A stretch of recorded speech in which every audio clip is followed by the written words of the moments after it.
Keadaan semakin kacau balau saat Ezi terperangkap dalam permainan kotor Zain hingga mengorbankan kakaknya sendiri Hasan. Setelah polisi menemukan narkoboy di bawah ranjang, Hasan terpaksa jadi tahanan kota dan mendekam di penjara. Ezi mengaku bersalah di hadapan Saber, namun mereka harus bisa membuktikan bahwa Hasan tidak bersalah. Untuk menolong kakak pertama, Saber terpaksa menuruti keinginan Galib dan membawanya berburu emas di makam kuno. Naas, Saber kerasukan setan dan mencekik leher Galib sampai mati. Kini Syekh Salam dituduh sebagai pembunuh setelah Rahab melaporkan kehilangan sang ayah. Apa yang akan terjadi selanjutnya? Berikut ceritanya. Polisi yang mendapat laporan terkait hilangnya Galib melakukan penggeledahan di rumah Saber untuk kedua kali. Mereka membawa Syekh Salam ke kantor polisi sebagai terdakwa penghilangan nyawa Galib. Apalagi Syekh Salam sempat bertengkar hebat dan adu mulut di jalanan tepat pagi hari sebelum Galib menghilang. Saber dan Ezi langsung ke kantor polisi untuk melihat kondisi sang ayah di sana. Syekh Salam tak habis pikir bagaimana mungkin dirinya dituduh membunuh Galib sementara ia tak mungkin melakukan hal sekeji itu. Melihat kondisi ayah dan kakaknya, Ezi sampai berpikir dosa apa yang telah mereka perbuat di masa lalu hingga diuji sedemikian hebat. Syekh Salam meminta Saber dan Ezi untuk tetap mengawal persidangan Hasan agar tetap mendapat jalan keluar. Ia yakin Allah hendak menghapus dosa yang belum terhapuskan di masa lalu. Sementara itu di penjara, Hasan bertemu dengan anak buah Zain yang mengancam agar nama Zain tidak diungkap dalam persidangan. Ia bahkan mengancam hendak menyakiti Manal jika Hasan nekat membawa nama Zain.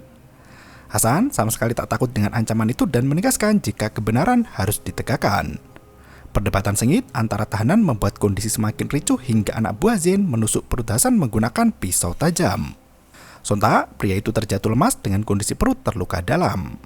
Pagi harinya, Saber mendapat kabar jika Hasan masuk rumah sakit setelah ditusuk narapidana lain. Ia langsung menjenguk kakaknya di rumah sakit, sementara itu Manal memberi kabar ke Rahab jika Syekh Salam ditangkap polisi atas dugaan pembunuhan. Rahab tidak percaya jika ayahnya telah tiada. Ia bersikeras bahwasanya Galib masih hidup meski hingga kini belum kembali pulang. Manal yang tidak suka melihat adiknya berhubungan dengan Saber langsung berkata jika Syekh Salam adalah satu-satunya yang membenci ayah mereka. Ia bahkan meminta Rahab untuk menjauhi Saber karena pria itu membawa banyak masalah. Rahab langsung marah dan mengusir kakaknya dari kamar. Di tempat lain, Syekh Amar memberi kabar burung tentang keluarga Syekh Salam yang sedang ditimpa masalah.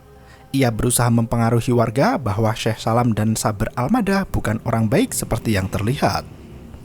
Sumbul turut mendukung majikannya itu dan meminta warga untuk menjauhi Saber. Malam itu, Saber dan Ezi menemani Hasan di rumah sakit setelah menjalani perawatan. Mereka mengabarkan kondisi Syekh Salam yang dituduh membunuh Galib hingga berakhir di tahanan. Saber melangkah keluar untuk mencari solusi dari masalah yang membebani keluarga.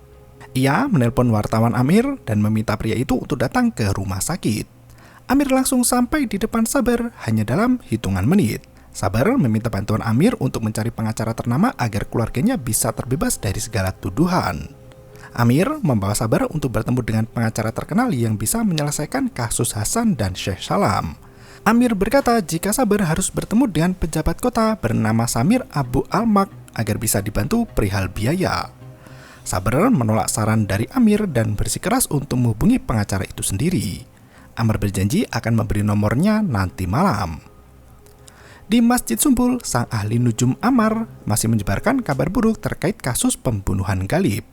Mereka memprovokasi warga agar menuduh Syekh Salam sebagai pelakunya. Pak Gamel memberi nasihat pada Sumbul berhenti menjelek-jelekan orang lain, apalagi hal itu dilakukan di dalam masjid. Wartawan Amir menemui pejabat kaya raya bernama Samir dan memastikan jika Saber mau menemuinya. Ia meminta Pak Samir untuk menyewa pengacara handal seperti yang dibutuhkan Saber. Pak Samir pun langsung menelpon Jabar dan mengajaknya pergi ke kota Fayun. Sementara itu, Saber duduk bersama keluarganya di mana Aisyah dan Umaina masih setia menemani Safa yang bersedih.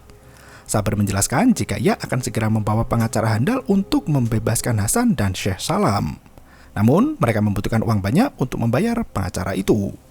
Tanpa ragu, Safa mengeluarkan semua dokumen tanah dan meminta Saber untuk menjual tanah itu. Ia tak peduli lagi dengan harta karena terpenting bagi Safa adalah anak dan suaminya. Pagi itu, Pak Gamel menjenguk Syekh Salam di kantor polisi bersama Safa. Istri Syekh Salam tak bisa menyembunyikan air mata yang membuat pria itu semakin menderita. Safa bercerita jika Sabar dan Ezi akan menemui Haji Hamdan untuk menjual tanah warisan yang mereka miliki. Syekh Salam tak bisa mengelak lagi dan menerima segala keputusan istri serta anak-anaknya. Sabar dan Ezi sudah berada di rumah Haji Hamdan, saudagar kaya raya. Saat itu, Haji Hamdan tidak bisa membeli tanah Syekh Salam dengan harga yang seharusnya. Ia mengatakan kondisi ekonomi saat ini sedang lesu dan tidak berjalan sebagaimana mestinya. Tak disangka, Zain datang ke rumah pamannya itu untuk memberi tawaran harga yang lebih tinggi. Zain seolah tahu semua pergerakan Sabar dan datang sebagai pahlawan kesiangan. Sabar tahu maksud jahat dibalik sandiwara Zain. Ia langsung angkat kaki dari rumah Haji Hamdan dan menolak tawaran Zain saat itu juga. Di tempat lain, Rahab, Manal, dan Razak pergi ke kantor polisi untuk mencari informasi tentang keberadaan Galib. Razak berkata jika polisi hendak mencari keberadaan Galib agar bisa dilakukan penyelidikan lebih lanjut. Saat mereka hendak pergi, Sabar baru tiba di kantor polisi. Rahab menarik Sabar untuk berbicara berdua dengannya. Rahab menangis mengetahui kabar jika ayahnya meninggal. Ia ingin tahu dari pendapat Sabar apakah Galib benar-benar meninggal dunia. Sabar terlihat salah tingkah dan tak mau banyak bicara. Ia hanya bisa mendoakan agar semua berjalan dengan baik dan segera mendapat titik terang. Di tempat lain, Aisyah bertemu calon suaminya Imad dan menceritakan kejadian yang menimpa Syekh Salam. Mereka menjelaskan perihal tanah yang hendak dijual Sabar untuk membebaskan keluarganya dari penjara. Aisyah memohon pada Imad untuk meminjamkan sejumlah uang agar Sabar bisa membayar pengacara. Orang tua Aisyah langsung marah mendengar permintaan putri mereka itu. Namun, Imad dengan senang hati menuruti apapun yang diinginkan Aisyah. Malam harinya, wartawan Amir menunggu Sabar di depan masjid bersama dengan Pak Samir yang menunggu di dalam mobil. Sabar masuk ke mobil itu dan berbincang berdua dengan Pak Samir.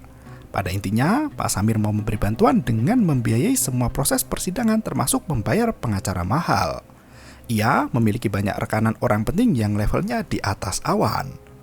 Pak Samir meminta Sabar untuk bekerja sama menjadi konsultan bagi orang terpenting di sekitarnya. Ia berkata tugas Sabar hanya membimbing para tokoh, baik itu pengusaha atau selebriti, agar berjalan kepada kebenaran. Tanpa panjang lebar, Sabar melenggang pergi sambil berkata jika Allah satu-satunya penyelamat yang bisa membimbing semua rekan Pak Samir. Wartawan Amir menyadari negosiasi Pak Samir dan Sabar gagal total.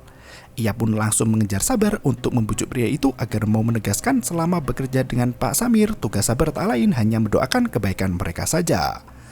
Apalagi biaya untuk membayar pengacara itu lebih dari 500.000 piastre atau setara 167 juta rupiah.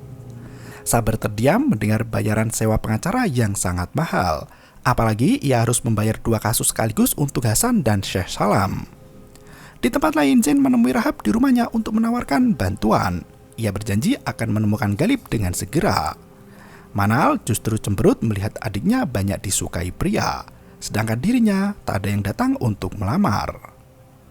Rahab mengerti rasa iri yang dirasakan kakaknya dan mendoakan agar Manal segera dipertemukan dengan jodohnya. Namun kini ia hanya fokus pada keadaan ayahnya yang menghilang entah kemana. Di waktu yang sama, Sabar pulang ke rumahnya untuk menimbang kembali tawaran dari Pak Samir. Ia berpikir keras mencari solusi terbaik untuk menyelesaikan masalah. Waktu berjalan cepat hingga malam semakin larut. Sabar mengenakan sorban putih dan berjalan menuju reruntuhan bangunan kuno. Ia menemukan jasad Pak Galib yang masih tergeletak di sana. Sabar mengambil ponsel Galib dan mengambil sebongkahan emas untuk dirinya sendiri. Ia pun membawa jasad Galib menjauh dari tempat kejadian perkara.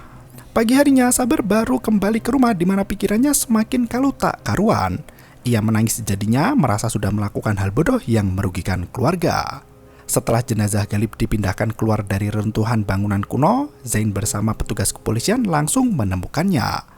Hasil penyelidikan sementara disebutkan bahwa tim forensik tidak menemukan adanya tanda kekerasan pada tubuh Galib. Hingga saat ini mereka tidak bisa memutuskan apakah kematian Galib akibat pembunuhan atau penyakit wajar. Jenazah pria itu ditemukan di ujung lahan milik Galib sendiri.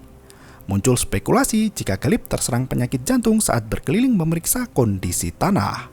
Tak berselang lama, Rahab dan Manal datang ke lokasi untuk melihat jasad sang ayah. Rahab lari memeluk jasad Pak Galib dan menangis histeris di atas jenazah. Rahab masih berusaha membangunkan sang ayah meski tubuh Galib terlihat pucat dan membiru.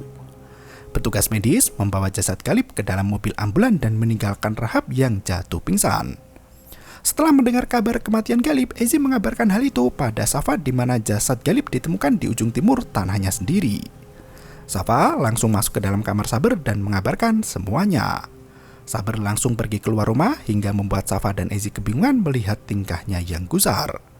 Di rumah sakit, Manal, Razak, dan Zain menunggu Rahab yang masih pingsan. Zain berbicara berdua dengan Razak, mengajaknya untuk menguasai bisnis Galib. Di tempat lain, Ezi menemui Hasan, memberikan kabar kematian Galib. Hasan sampai terperanjat dari ranjang rapatnya mendengar kabar mencengangkan itu. Sementara Saber menjenguk Rahab di rumah sakit yang sama. Rahab masih terbaring tak sadarkan diri. Saber menangis di sampingnya hingga membuat Rahab terbangun seketika. Rahab memohon pada Saber untuk tetap berada di sisinya. Manal langsung mengusir Saber karena ia menganggap Syekh Salam sebagai pembunuh ayahnya. Saat keluar dari ruangan, wartawan Amir sibuk menginterogasi Razak terkait kematian Galib. Saber sangat marah melihat tingkah wartawan itu yang selalu mencari celah untuk membuat berita bodoh. Ia memperingatkan Amir untuk menjauh dari hidupnya dan dari keluarganya. Setelah dilakukan otopsi secara keseluruhan, petugas kepolisian menegaskan jika kematian Galib adalah kematian alami akibat dari suatu penyakit. Mereka tidak menemukan tanda kekerasan fisik apapun dan jenazah ditemukan di lahan miliknya sendiri. Laporan forensik menetapkan tanggal kematian sudah 3 hari, namun mereka mengendus adanya kejanggalan karena orang yang melintas tidak pernah melihat ada jasad seseorang di sana. Untuk menutup kasus kematian Galib, polisi harus membuktikan jika kematian itu alami. Jika tidak ada bukti yang kuat, maka kasus kematian Galib akan terus bergulir hingga mereka menemukan siapa pembunuhnya. Sore itu, Saber baru pulang ke rumah dan langsung mengunci diri di dalam kamar. Ia mengambil bongkahan emas dari bangunan kuno dan berniat menjualnya malam itu juga. Sambil keluar dari kamar, Saber berusaha menenangkan ibu yang terus merengek minta solusi. Saber berjanji akan segera menyewa pengacara dari Kairo untuk membela ayah dan kakaknya. Di tempat lain, Samir meminta wartawan Amir untuk mencari informasi sebanyak-banyaknya tentang kondisi keluarga Saber. Syekh Musbah yang duduk sebagai penasihat Pak Samir berkata jika Syekh Salam tidak mungkin membunuh Galib karena usianya sudah mendekati ajal. Kelemahan Saber adalah pada keluarganya. Pria itu tak sanggup melihat keluarganya menderita. Syekh Musbah berencana untuk menemui Saber secara langsung dan membujuknya bergabung dengan Pak Samir. Saber sudah sampai di toko emas dan menunjukkan bongkahan emas batangan itu. Banyak dari para penjual menanyakan asal-usul emas itu hingga Saber terpaksa berbohong mengatakan dapat warisan dari kakeknya. Di waktu yang sama, Manal kembali menemui sang ahli nujum untuk meminta petunjuk. Syekh Ammar mengerahkan segala kekuatan sihirnya untuk menggunakan perantara anak kecil Indigo untuk mengetahui siapa pelaku yang membunuh Pak Galib. Tak berselang lama, anak kecil itu menyebutkan satu nama yaitu Saber Al-Madah. Manal sangat terkejut mendengar hal itu. Syekh Ammar langsung mengeluarkan jin dari tubuh gadis kecil Indigo dan meminta anak itu untuk segera pergi.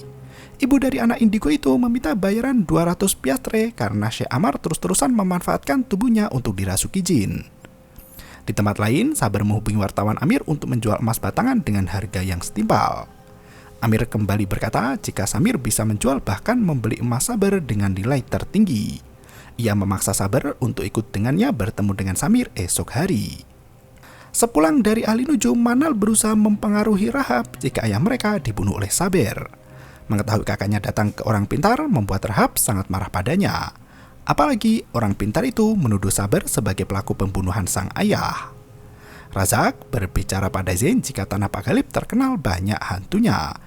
Ia menegaskan jika kematian Galib ada sangkut pautnya dengan hal gaib. Pagi harinya Hasan mendapat kabar jika kondisi tubuhnya semakin membaik dan 2 hari lagi bisa pulang.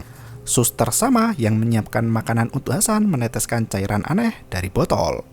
Setelah dokter pergi, Sama memberikan makanan itu untuk Hasan. Di tempat lain, Saber dikunjungi oleh murid SMA karena sudah beberapa hari tidak mengajar di kelas. Sohaila berusaha menunjukkan rasa pedulinya pada Saber, namun Pak Guru meminta mereka untuk segera pulang. Zain yang hendak melayat ke upacara pemakaman Pak Galib melihat Sohaila berkunjung ke rumah Saber. Saat itu, Saber juga berangkat menuju ke pemakaman untuk mengantar jenazah Pak Galib ke peristirahatan terakhirnya. Saber menjunjung peti mayat bersama Zain, Razak, dan pegawai Pak Galib lainnya. Banyak warga berbondong-bondong mengiringi kepergian Pak Galib yang terkenal dermawan dan banyak harta. Belum sampai pemakaman, Sabar melamun sendirian hingga tiba-tiba